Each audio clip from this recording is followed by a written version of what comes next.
At 4:17 p.m., 8 miles behind enemy lines, he understood that moving forward meant death.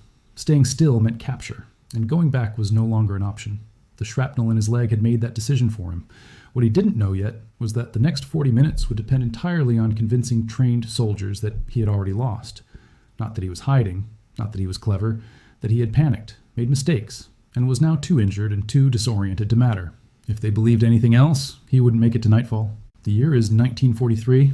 The war is spread across continents, mountains, jungles. Endless stretches of territory where the line between Allied and enemy control shifts daily. He is a reconnaissance operator, 26 years old. Not infantry, not combat trained in the traditional sense. His job was supposed to be observation, movement between positions, relay of information. Nothing about today's mission suggested he would end up alone, bleeding, and surrounded by search teams who had been hunting men like him for months. The insertion had gone wrong early. Equipment failure, bad weather. A decision made 2 hours earlier by someone who would never know the consequence. By the time the situation collapsed, extraction was already impossible. Communications were dead, the rally point was compromised, and the terrain he'd been dropped into was now fully saturated with enemy patrols, who knew exactly what they were looking for. A foreign operator, alone, wounded, trying to disappear. They had done this before. They were good at it. And the forest he was in had already swallowed 3 others in the past 6 weeks. None of them had been found, not by their own side, not by anyone. He has no radio, no backup frequency. The equipment took the same hit he did. Even if he could transmit, there is no one close enough to respond in time. The nearest Allied position is at least 3 days away on foot, under normal conditions. For someone uninjured, with a map, he has none of those advantages. The shrapnel entered just above the knee, not deep enough to sever anything critical, deep enough that every step sends a shock through the entire leg, deep enough that running is out of the question. The bleeding has slowed but not stopped. He's already lost enough blood that his vision occasionally tunnels. His hands shake when he tries to steady them, and the pain makes it difficult to think in straight lines. The forest is dense, but not impenetrable. Visibility extends maybe 40 meters in most directions, enough to see movement, not enough to see it coming in time. The terrain offers no natural choke points, no rivers to follow, no ridge lines to navigate by, just trees, undergrowth, and soft ground that holds tracks for hours. He knows the enemy is close because he can hear them, not constantly, but in intervals. Voices. Boots on wet leaves, the metallic sound of equipment shifting. They are not rushing. They don't need to. Their strategy is textbook. Establish a perimeter. Tighten it slowly. Search every grid. Assume the target is injured. Assume he's trying to hide. Assume he'll make noise. Eventually. Everyone does. The standard survival doctrine in this situation is clear. Move perpendicular to the search pattern. Create distance. Find concealment. Wait for darkness. Then move again. Put as much space as possible between yourself and the point of compromise. It is what every manual recommends. It is what every instructor drills into candidates. It is what the 3 operators before him almost certainly tried. And it didn't work. Because the enemy knows the doctrine too. They expect movement. They plan for it. They position teams along the likely escape routes and wait. The forest becomes a grid. The grid becomes a trap. And the trap closes whether you move fast or slow. If he follows procedure, he will be intercepted within 12 hours. Maybe sooner. If he stays still, they will eventually sweep his position. It's not a question of if, it's a question of when. Every option leads to the same outcome, and he knows it. The sun is already dropping. In 2 hours it will be dark. Darkness should be an advantage, but not here. Not when the search teams have time, patience, and no reason to stop. He has maybe 30 minutes before the perimeter tightens enough that movement becomes impossible. 30 minutes to decide, and no good answer. Every operator who had gone down in this region before him did the same thing. They ran, or tried to. They moved away from the compromise point as fast as their condition allowed. They used the terrain, stayed low, minimized exposure, followed the training. It made sense. It was logical. And it got them killed, or captured, or erased so completely that no record exists of what happened after they disappeared. He doesn't run. He doesn't move perpendicular. He doesn't try to slip through the perimeter while it's still forming. Instead, he moves toward the last place anyone would expect. Not away from the search teams, toward them. Not into deeper cover, into exposure. He drags himself approximately 60 meters northwest, closer to the voices, closer to the boots, closer to the center of their expanding search grid. And then he stops. Not because he's found good concealment, not because the position offers any tactical advantage, but because it doesn't. The position is weak, exposed on 2 sides, visible from multiple angles if anyone bothers to look. It is the kind of place someone would hide only if they were desperate, panicking, out of options.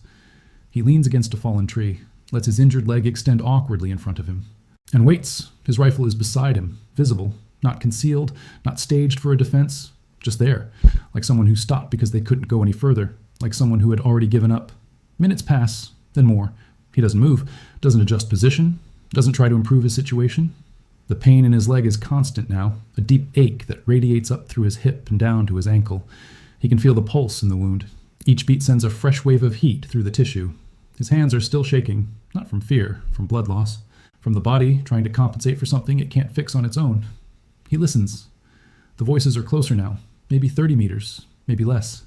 It's hard to judge distance accurately when sound filters through dense trees and uneven ground, but they're close enough that he can hear individual words. Not all of them, just fragments. Enough to know they're coordinating, sweeping methodically, checking grid sections one at a time. He hears boots, the soft crunch of weight on wet leaves, the scrape of fabric against bark, someone moving carefully but not silently. They're not trying to be quiet. They don't need to be. They're not hunting someone who's running. They're searching for someone who's hiding. There's a difference, and the tactics reflect that. He forces himself to breathe slowly, in through the nose, out through the mouth, controlled, even. Not because it calms him, but because rapid breathing makes noise, and noise draws attention. He needs attention, but not yet, not like this. The timing has to be exact. Too early and they'll be cautious. Too late and they'll have already moved past him. He waits. A figure appears through the trees, 40 meters out, moving left to right, scanning the ground, checking behind fallen logs, looking for tracks, for blood, for any sign that someone passed through. The figure pauses, kneels, examines something, then stands and continues. He doesn't move, doesn't react, just watches. The figure disappears behind a cluster of trees.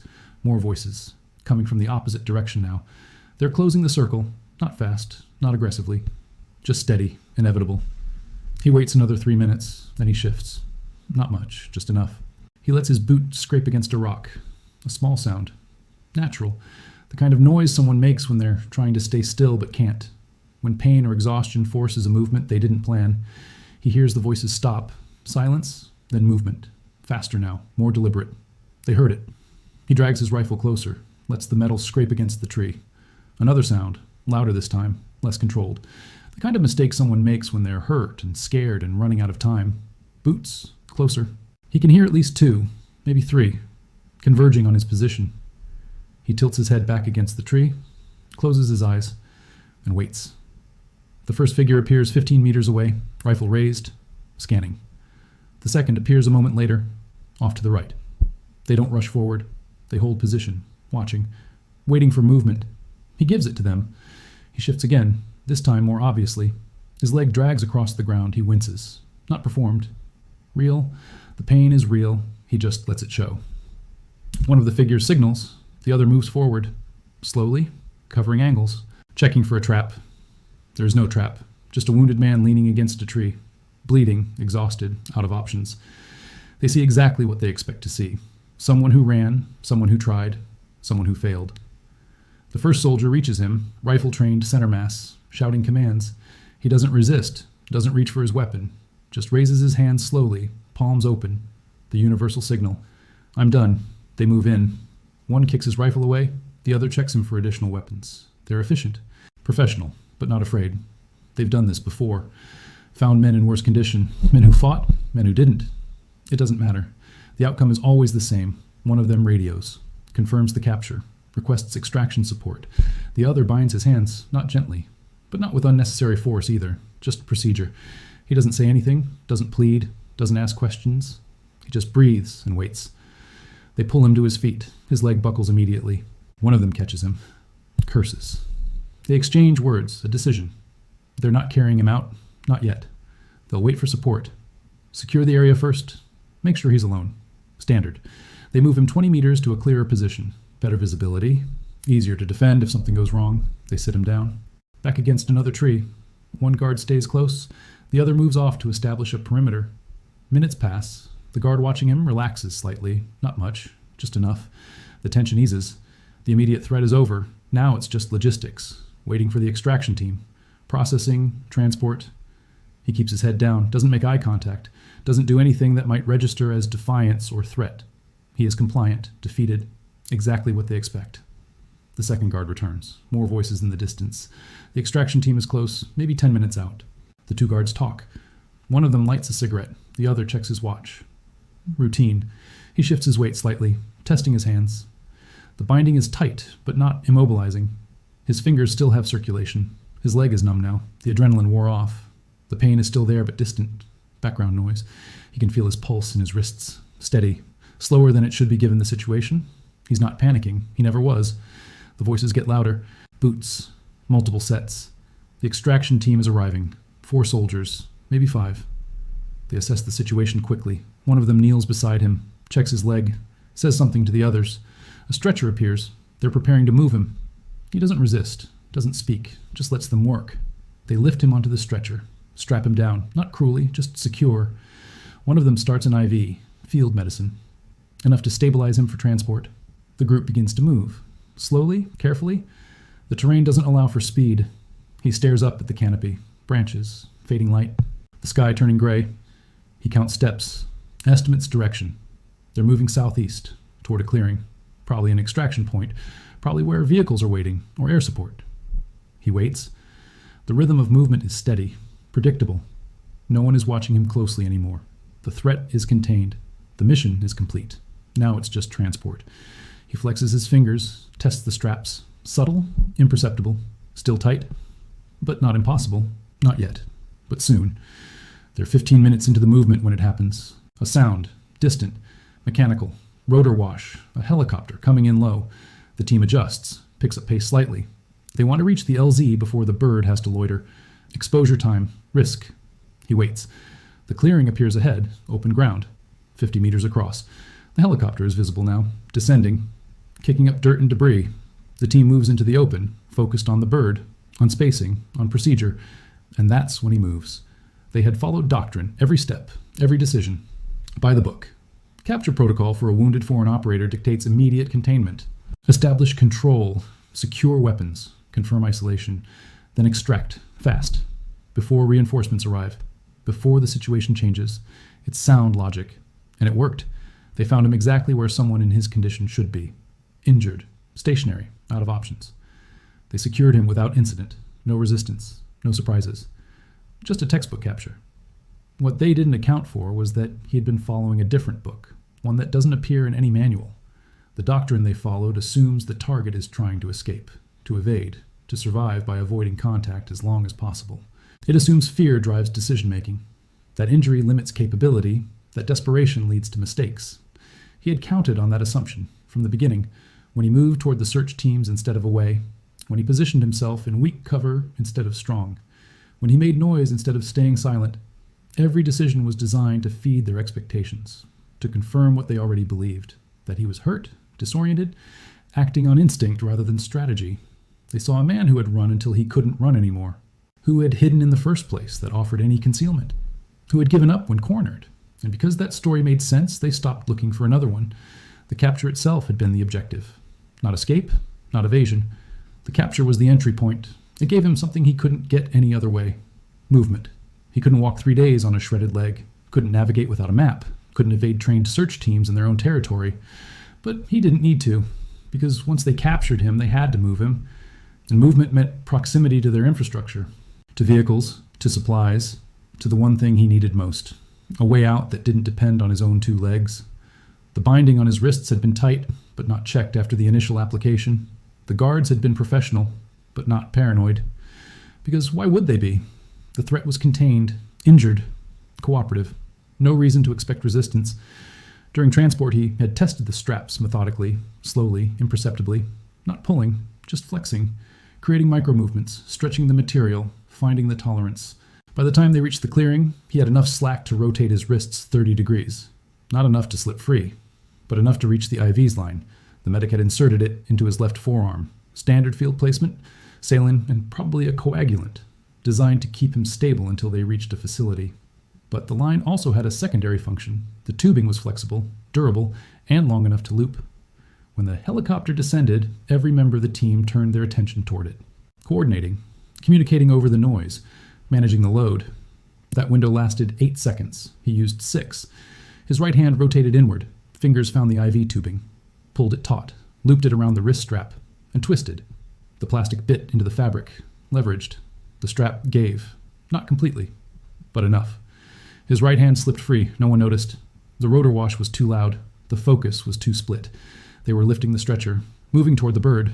He kept his hands in position, mimicking the bound posture, waiting. The rear guard turned back toward the tree line, scanning, making sure nothing had followed. The others were focused forward, on the helicopter, on loading. Standard procedure. Cover your 6. Manage the extract. He rolled off the stretcher. Not gracefully, just momentum. Weight. Gravity. He hit the ground hard, legs screaming, vision whiting out for half a second. But he didn't stop. He rolled into the underbrush at the edge of the clearing. 3 meters. 5. Into the trees. Someone shouted. Boots. Voices. But the helicopter was already pulling pitch. The pilot had seen movement, assumed threat, started to lift. The team had to choose, pursue into the trees, or secure the bird. They chose the bird, because abandoning air support in hostile territory is a death sentence, and pursuing a single wounded target into dense forest with unknown reinforcements nearby violates every tactical principle. They would regroup, reestablish the perimeter, call in additional support. But that takes time, and time was all he needed. He crawled, not far, just deep enough that the initial sweep wouldn't find him. 20 meters, 30. Then he stopped, listened. The helicopter was gone. Voices were distant, organizing. He had maybe 4 minutes before they started a coordinated search. He used 2 of them to check his leg. The bleeding had restarted. Not arterial, but steady. He used the IV tubing, wrapped it above the wound, tightened it. Not a tourniquet, just compression. Enough. Then he moved again, not away from them, toward where they had come from, back along the route they had carried him, the last place they would search. Because no one doubles back toward the enemy. No one moves toward the area that's already been swept. Unless that's exactly the point. By the time they realized the perimeter had been reversed, he was already gone. Not far, just far enough. He moved through the sectors they had already cleared, using their own search pattern against them, staying inside the grid they had finished, the areas they wouldn't check again until the second sweep. And the second sweep never came, because 3 hours later, air support confirmed movement in a sector 8 kilometers north. A thermal signature. Erratic. Injured. Exactly what you'd expect from someone fleeing on a bad leg. They shifted resources, repositioned teams, focused on the new grid. The signature was real, just not him. A deer, wounded by something else days earlier, limping through the forest at the same pace a human would, generating the same heat pattern, the same movement profile. By the time they realized the mistake, it was dawn, and he was gone. After the war, he never wrote about that day, never submitted it for commendation, never spoke about it outside of debriefs that were later classified and then destroyed, not because it was heroic, but because survival in that context depended on understanding something most people never want to believe. That weakness, when deployed correctly, is more powerful than strength. That the appearance of failure can open doors that competence never will. That sometimes the only way out is to let them think they've already won. The enemy had been professional, well-trained. They followed protocol exactly as they should have. And that's why it worked. Because protocol assumes rational behavior. And he had stopped being rational the moment he moved toward them instead of away. This account is based on documented wartime evasion incidents and declassified operational reports. Names and identifying details have been altered. But the decisions and their consequences are real.